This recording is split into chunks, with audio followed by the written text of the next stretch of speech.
بسم اللہ الرحمن الرحیم اللہم صلی علی محمد وعلی آل محمد۔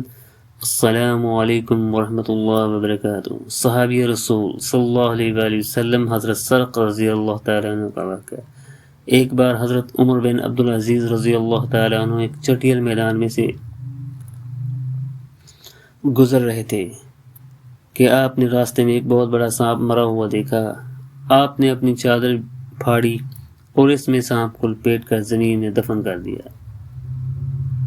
دفن کر دینے کے بعد آپ نے ایک آواز سنی، اے سرق، میں گواہی دیتا ہوں کہ میں نے رسول اللہ صلی اللہ علیہ وآلہ وسلم سے سنا تھا کہ انہوں نے تم سے فرمایا تھا کہ اے سرق، تم ایک چٹیل میدان میں مرو گے اور تمہاری تجہیز و تکفین ایک نیک مرد صالح کرے گا۔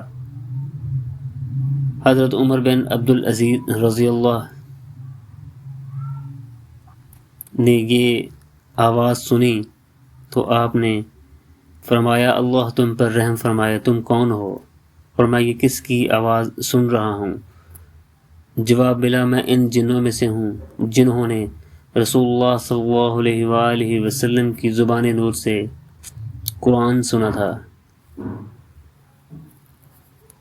ان جنوں میں سے میرے اور سرق کے سوا کوئی باقی نہ تھا، اور اب سرق بھی چل بسا اور صرف میں ہی رہ گیا ہوں۔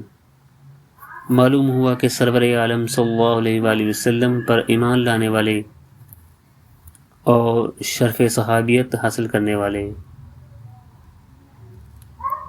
جنوں میں بھی ہیں، اور ہمارے حضور صلی اللہ علیہ وآلہ وسلم